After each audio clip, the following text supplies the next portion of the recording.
Hey guys, welcome back to the video and let's talk about quant small cap fund. Last video में हमने axis small cap fund के बारे में भी बात करी थी। अगर आपने नहीं देखा है और आपको जानकारी चाहिए एक्सिस स्मॉल कैप फंड के बारे में तो बस पिछली वीडियो आप देख सकते हो, डिटेल में वहां पे उसका रिव्यू किया गया है। इस वीडियो के अंदर हम क्वांट के स्मॉल कैप फंड के बारे में जानेंगे और किसी म्यूचुअल फंड के बारे में आपको जानकारी चाहिए, डिटेल एनालिसिस चाहिए तो आप नीचे कमेंट बॉक्स में उस फंड का नाम बता सकते हो। चलिए अगर बात करते हैं क्वांट स्मॉल कैप फंड की तो अंकिता पांडे एंड वासव सहगल, यही दो लोग मेनली इसको मैनेज करते हैं। 0.62% का एक्सपेंस रेशियो इस फंड का है। अगर इस फंड का हम फंड साइज की बात करें तो लगभग 2500 करोड़ का फंड साइज का क्रॉस कर चुका है। चलो बात करते हैं फंड्स के रिटर्न की, परफॉर्मेंस की कि कैसी है अपनी कैटेगरी में इस फंड की रिटर्न। तो अगर हम बात करते हैं लास्ट 6 मंथ की तो जो स्मॉल कैप की कैटेगरी है उसमें लगभग 3% से लेकर 22% तक का रिटर्न है, जिसमें सबसे ज़्यादा रिटर्न इसी फंड ने दिया है 22% के पास का लास्ट 6 मंथ में। अगर बात करते हैं लास्ट 1 ईयर की तो निगेटिव में 8% से लेके पॉजिटिव में 8% तक का रिटर्न है, जहां पे इसने 5.55% का रिटर्न दिया है। तो हम इसको बढ़िया कहेंगे अपनी कैटेगरी में। और 6 महीने में तो सबसे ज़्यादा इसी ने किया है। लास्ट 2 ईयर की भी हम बात करते हैं तो 11.92 लगभग 12% से लेकर और 42.29% तक का रिटर्न स्मॉल कैप कैटेगरी में दिया है एवरेज में। और यहाँ पे इसी फंड ने सबसे ज़्यादा रिटर्न दिया है 42.29% का। तो 2 साल में भी सबसे ज़्यादा इसी फंड ने रिटर्न दिए हैं। 3 साल की बात करते हैं तो 18% से लेकर और लगभग 52-53% के आसपास का रिटर्न स्मॉल कैप कैटेगरी में मिला है, जहां पे सबसे ज़्यादा इसी फंड का रिटर्न है। और वहीं हम 5 इयर्स की भी बात करते हैं तो वहां पे भी स्मॉल कैप की कैटेगरी में सबसे ज़्यादा रिटर्न इसी फंड का है। यहाँ पे सिर्फ 1 साल के टाइम पीरियड में इस फंड ने टॉप परफॉर्मिंग फंड नहीं रहा है, सबसे ज़्यादा रिटर्न नहीं दिए, तो नहीं तो बाकी सारे ही टाइम पीरियड में इस म्यूचुअल फंड ने अपनी कैटेगरी में सबसे बेहतर रिटर्न निकाल कर दिया है। अब हम देख लेते हैं यहाँ पे कि फंड के जो एडवांस रेशियोज हैं वो कैसे हैं। जैसा कि लास्ट 2 ईयर का रिटर्न हमने देखा है कि इंडेक्स ने 14.87% का रिटर्न दिया है एंड इस म्यूचुअल फंड ने 42.29% का रिटर्न दिया। तो काफ़ी इंडेक्स को तो काफ़ी बड़े पॉइंट से बीट किया है। अल्फा इसका 27.42% का है, जो कि काफ़ी ज़्यादा है, एक्सेप्शनल अल्फा जनरेट कर रही है फंड। वहीं अगर बीटा की बात करते हैं तो 1.06 का बीटा है, जो कि काफ़ी ज़्यादा है। वॉलेटिलिटी की बात करते हैं तो 18.41% की वॉलेटिलिटी है, जहां पे इंडेक्स की वॉलेटिलिटी सिर्फ और सिर्फ 15.49% की है। तो इंडेक्स से ये ज़्यादा वॉलेटाइल है और इसी कारण से इसका बीटा भी 1 से ज़्यादा है। तो वॉलेटिलिटी तो फंड में है, ये यहाँ पे माननी पड़ेगी। वॉलेटिलिटी ज़्यादा है और फंड अल्फा भी ज़्यादा जनरेट कर रहा है। तो यहाँ पे जो लोग भी ऐसे लोग हैं जिनको वॉलेटिलिटी से डर लगती है कि बहुत ज़्यादा रिटर्न ऊपर नीचे हुआ, बहुत ज़्यादा इधर उधर बाइंग सेलिंग हो रही है, तो अगर आपको इन चीज़ों से डर लगता है, आप डर जाते हो, आप पैनिक करके सेल कर सकते हो, देन वैसे केस में ये म्यूचुअल फंड आपके लिए नहीं है। क्योंकि क्वांट का काम करने का तरीका ही ऐसा है कि वो ज़्यादा वॉलेटाइल रहती है लेकिन ज़्यादा रिटर्न निकाल कर देती है। तो आपको वॉलेटिलिटी से मतलब नहीं है, मतलब है आपको सिर्फ रिटर्न से। तो यहाँ पे ये फंड आपके लिए हो सकता है, लेकिन अगर आपको वॉलेटिलिटी से डर लगता है देन डेफिनेटली ये फंड आपके लिए नहीं है। ऐसा नहीं कि फ्यूचर में इसका बीटा कम हो जाएगा, इसका बीटा ऐसा ही रहेगा। लो बीटा फंड नहीं है क्वांट का, लगभग फंड्स हाई बीटा फंड्स ही हैं। इसके बाद बात करते हैं जॉनसन अल्फा की, तो वो एक्सेप्शनल है, बहुत बढ़िया। शार्प रेशियो है वो भी एक्सेप्शनल है, रेनॉल्ड रेशियो की वो भी एक्सेप्शनल है, इंफॉर्मेशन रेशियो भी एक्सेप्शनल है एंड सॉर्टिनो रेशियो भी एक्सेप्शनल है। जो शार्प सॉर्टिनो रेशियो की हम बात करते हैं 2 से ऊपर का, ये दोनों कुछ ही म्यूचुअल फंड्स में हमें देखने को मिलता है, जो कि यहाँ पे काफी जबरदस्त हमें देखने को मिल रहा है।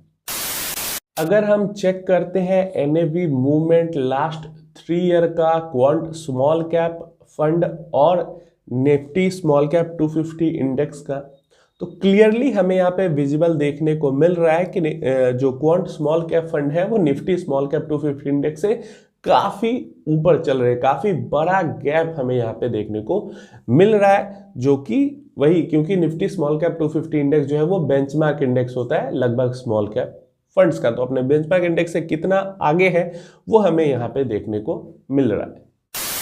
अगर हम अलग अलग टाइम पीरियड में क्वांट स्मॉल कैप फंड का compare Nifty small cap 250 index के साथ करते हैं, तो अगर ईयर टिल डेट की बात करते हैं तो इधर 20 ही दिन तो हुए हैं, लेकिन फिर भी ईयर टिल डेट में जो स्मॉल कैप इंडेक्स है वो नीचे गिरी है, जो क्वांट स्मॉल कैप फंड है वो ऊपर चढ़ा है। अगर लास्ट 1 मंथ की बात करते हैं तो जो ये म्यूचुअल फंड है वो लगभग फ्लैट है, लेकिन जो इंडेक्स है वो नीचे गिरा है।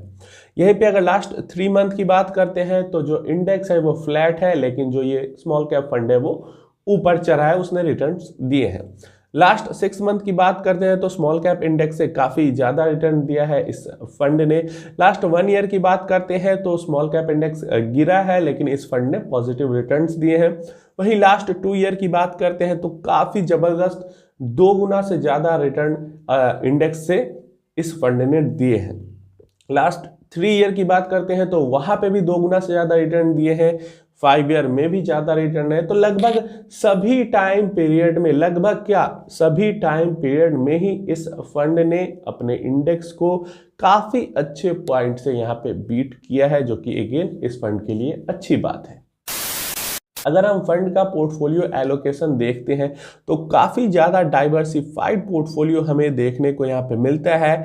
और एक चीज़ और अच्छी हमें देखने को मिलती है कि यहाँ पे काफ़ी ज़्यादा डिफरेंस नहीं है first, second, third most allocated जो सेक्टर्स है उनमें।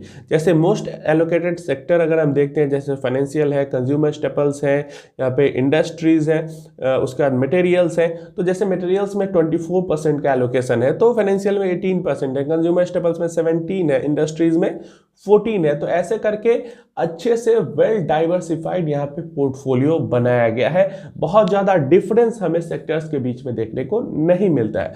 तो इस कारण से अगर एक सेक्टर मोस्ट एलोकेटेड, अगर 5 सेक्टर उसमें से एक सेक्टर अच्छा भी नहीं भी करती है, तो 2-3 सेक्टर अच्छा करते हैं, तो उसको कवर अप करके ओवरऑल जो रिटर्न है वो बढ़िया रहता है। तो बहुत बढ़िया यहाँ पे डाइवर्सिफाई किया गया है पोर्टफोलियो को।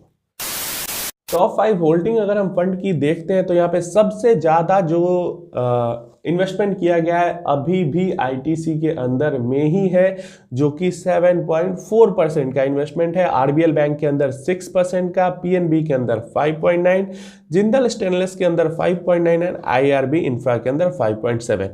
अब आप कहोगे कि ये तो स्मॉल कैप फंड है, लेकिन इसने आईटीसी के अंदर 7.4% कैसे इन्वेस्ट कर दिया? जवाब मैं इसका आगे आपको देता हूं। देखो, अगर इसका मार्केट कैप वाइज डिस्ट्रीब्यूशन हम देखते हैं तो इस फंड ने अराउंड 75% स्मॉल कैप के अंदर इन्वेस्टमेंट किया है, स्मॉल कैप सिक्योरिटीज के अंदर, एसेट्स के अंदर। मिड कैप के अंदर 7.63% इन्वेस्टमेंट किया है, लार्ज कैप के अंदर भी 9.66% का इन्वेस्टमेंट है। और इसी कारण से आईटीसी के अंदर में सबसे मेजर आपको इन्वेस्टमेंट इसकी दिख रही है, स्मॉल कैप फंड होते हुए भी। अब स्मॉल कैप फंड है तो इसका मतलब ये नहीं कि 100% जितना पैसा ये है वो स्मॉल कैप स्टॉक्स में ही लगाएगी। लगभग 65 to 70% पैसा ही small cap funds small cap में लगाते हैं, इन्वेस्ट करते हैं। बाकी पैसा वो मिड लार्ज अपने अकॉर्डिंग फंड मैनेजर अपने रिसर्च एनालिसिस के अकॉर्डिंग वहाँ पे इन्वेस्ट करके बेहतर रिटर्न या तो स्टेबिलिटी के लिए वहाँ पे इन्वेस्टमेंट करता है। तो वैसे ही इस फंड ने भी यहाँ पे की है, तो इस कारण से आईटीसी आपको वहाँ पे दिख रहा है। कोई भी दूसरा भी स्मॉल कैप फंड चाहे तो ऐसे इन्वेस्टमेंट कर सकती है।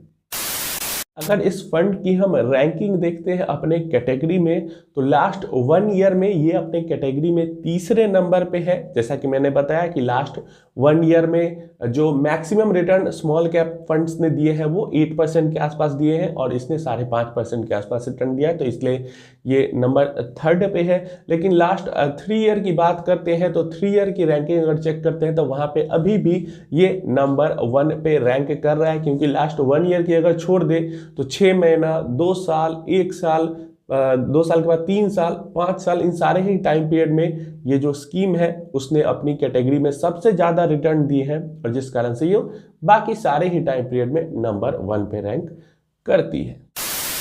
ओके, तो आ गया फाइनल टाइम, क्या वर्डिक्ट होना चाहिए इस म्यूचुअल फंड स्कीम के बारे में।